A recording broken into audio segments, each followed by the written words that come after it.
Bonjour Léonard, bienvenue dans ce podcast. Ok. Bonjour, merci de m'avoir invité. C'est normal, tu es nouveau chez Investali et je trouvais ça intéressant d'apporter ce nouveau souffle dans les podcasts. Et quand on a parlé d'un sujet, tu as tout de suite pensé à la crypto. C'est de ça dont on va parler aujourd'hui. On sait que les cryptos, elles sont très populaires et elles sont présentes dans 54% des nouveaux investisseurs contre 25% des personnes qui ont déjà investi dans le passé. C'est-à-dire que quand les gens commencent à investir, 54% d'entre eux prennent d'office de la crypto. Il y a même 11% des nouveaux investisseurs qui ne possèdent que de la crypto finalement dans leur portefeuille. Euh, donc on voit qu'il y a vraiment un vrai engouement, beaucoup de la part des jeunes quand même. Mais du coup, je voulais avoir ton avis. Comment est-ce que toi, tu vois cet engouement de la crypto? Parce que effectivement, tu es jeune et tu investis. Oui, donc c'est vrai que voilà que je suis un jeune investisseur et que je m'intéresse beaucoup aux cryptos. Oui, c'est vrai qu'elles sont de plus en plus populaires, surtout en 2024. Il y a une hype, si je puis dire, autour des crypto-monnaies avec le marché haussier, etc. Et oui, comme tu l'as mentionné, 54% des nouveaux investisseurs en possèdent, contre seulement 25% des investisseurs traditionnels. Et cet engouement pour la crypto, elle peut s'expliquer par plusieurs facteurs. Donc d'abord, les plateformes d'investissement en crypto, elles sont de plus en plus accessibles. Donc ça permet à tout le monde de se lancer. Maintenant, on peut acheter des cryptos, par exemple, même sur Revolut. Tout simplement en ayant un compte en banque, on peut acheter de la crypto. La technologie blockchain et les cryptos, elles permettent aussi, elles ont le potentiel de révolutionner beaucoup de secteurs. Par exemple, le secteur des intelligences artificielles. Et ça attire aussi beaucoup les nouveaux investisseurs qui sont à la recherche de nouvelles opportunités. Et finalement, bah, les cryptos, c'est toujours un bon moyen de diversifier son portefeuille. Peut-être pour les gens qui aiment avoir des investissements plus risqués, ou même pour les gens qui ne veulent pas prendre trop de risques en investissant seulement dans le Bitcoin. Mais c'est sûr que la crypto aujourd'hui, ça devient, ça devient un des investissements les plus utilisés par les nouveaux investisseurs. D'accord. On a fait un podcast avec Cyril Sabag de Millennium Capital, juste avant que les ETF Bitcoin Oui. Spot soient acceptés aux États-Unis. On l'a enregistré juste avant. Euh, Est-ce que ça a changé des choses dans le monde de la crypto, l'arrivée de ces ETF-là? C'est sûr que l'arrivée de l'ETF Bitcoin sur le marché, il a beaucoup contribué à cet engouement. On a vu une certaine hausse d'environ 10 à 15% du Bitcoin juste avant l'approbation de cet ETF. Et tout de suite après qu'il ait été approuvé, le cours du Bitcoin a un peu baissé. Mais c'est vrai que ces ETF, ils permettent aux investisseurs d'investir de manière plus traditionnelle, on va dire, via un compte de courtage habituel, donc sur Boursorama par exemple, Trade Republic et même bientôt Investali. Et donc ça a sans doute attiré beaucoup de nouvelles personnes, beaucoup de nouveaux investisseurs qui n'étaient pas forcément à l'aise avec les plateformes d'échange de crypto. Et je pense que pour l'Ethereum, on peut s'attendre à un phénomène un peu similaire. L'ETF Ethereum qui devrait bientôt être accepté. Et ça devrait encore élargir l'accès à, à la crypto. Et on voit qu'il y a par exemple l'ETF Solana aussi qui a été mis. Donc il y a beaucoup de choses qui se passent autour de la crypto qui font que ça va devenir un marché de plus en plus grand pendant ces prochaines années. Oui, justement, je voulais te parler de l'Ethereum parce que, en plus, comme pour le Bitcoin, ils annoncent une première date et puis c'est décalé de quelques jours et puis finalement de quelques semaines et puis au final, on sait pas vraiment quand est-ce que ça arrive.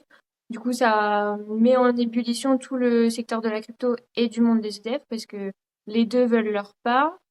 Euh, Est-ce que tu penses que l'Ethereum va suivre un petit peu le même parcours que le Bitcoin finalement, même si le cours est bien inférieur parce que on est à environ 3 000 euros, je crois, contre plus de 60 000 sur du Bitcoin. Donc, est-ce que tu penses que on peut atteindre de tels taux? Pour l'Ethereum, de tel taux, je sais pas, mais ce qui est sûr, c'est que l'approbation de l'ETF Ethereum, ça va encore être quelque chose de très positif. Ça va encore être quelque chose de très positif pour le monde de la crypto.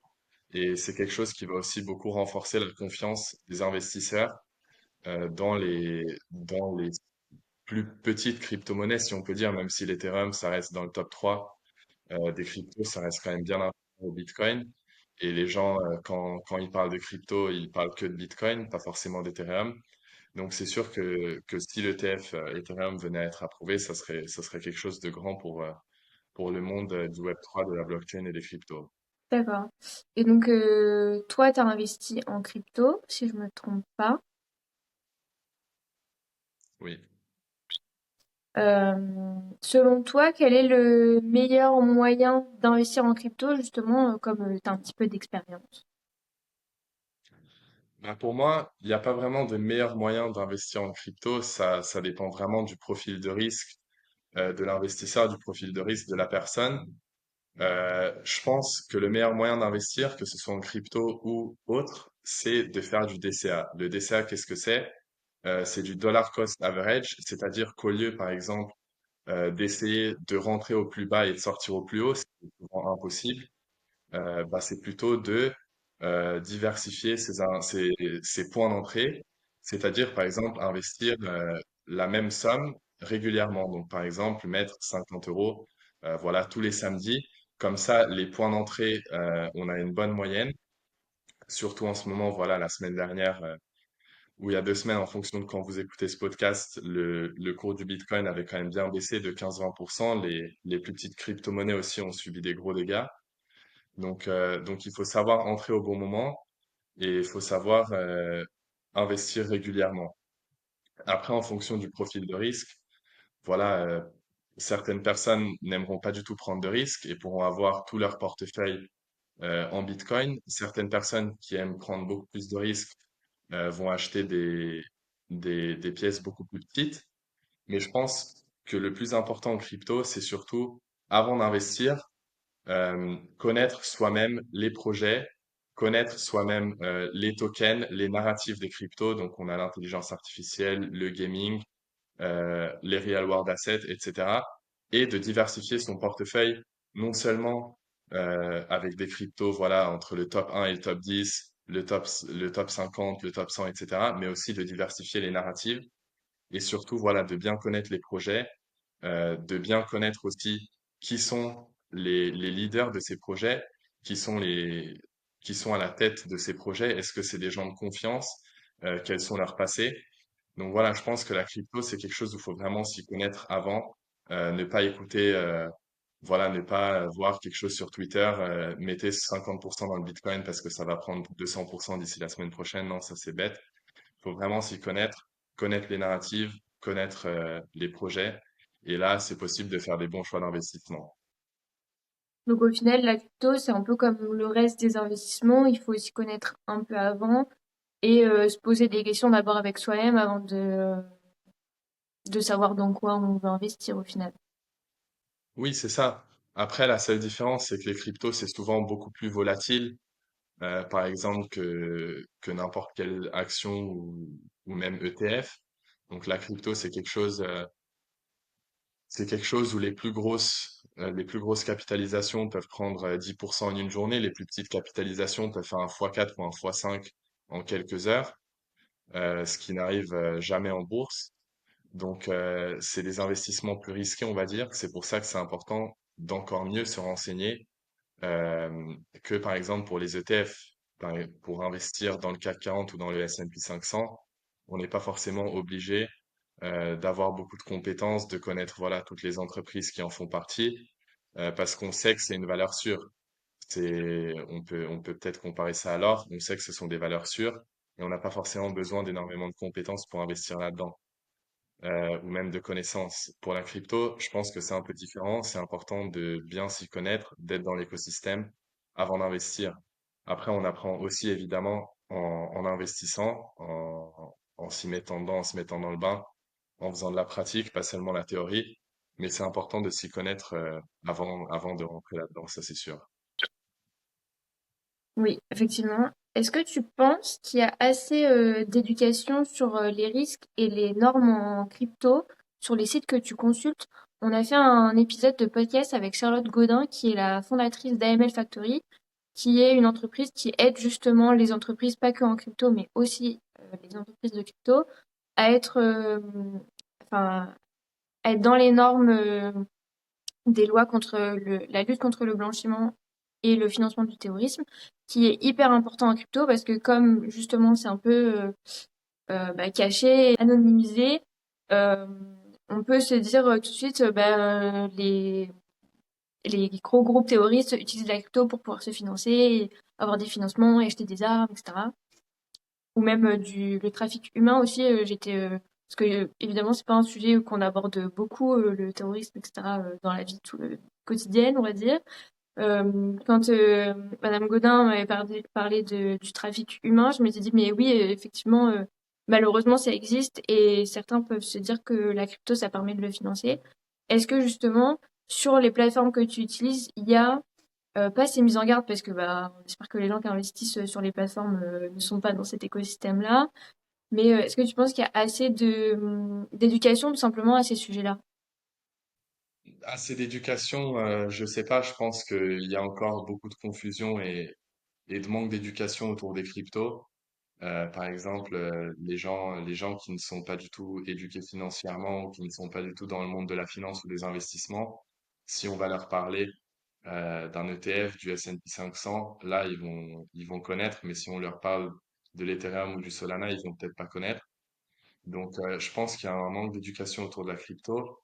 Et si on parle de cette décentralisation un peu, c'est vrai que ça a ses points faibles et ses points forts. C'est vrai que justement le fait que le gouvernement n'ait pas accès à tout ça, ça permet, oui, de financer certaines opérations malveillantes, par exemple, mais c'est aussi ce qui fait la force de la crypto.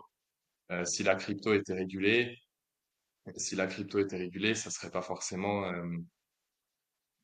ça perdrait peut-être en valeur parce que c'est aussi ce que les investisseurs recherchent, c'est d'avoir un investissement différent.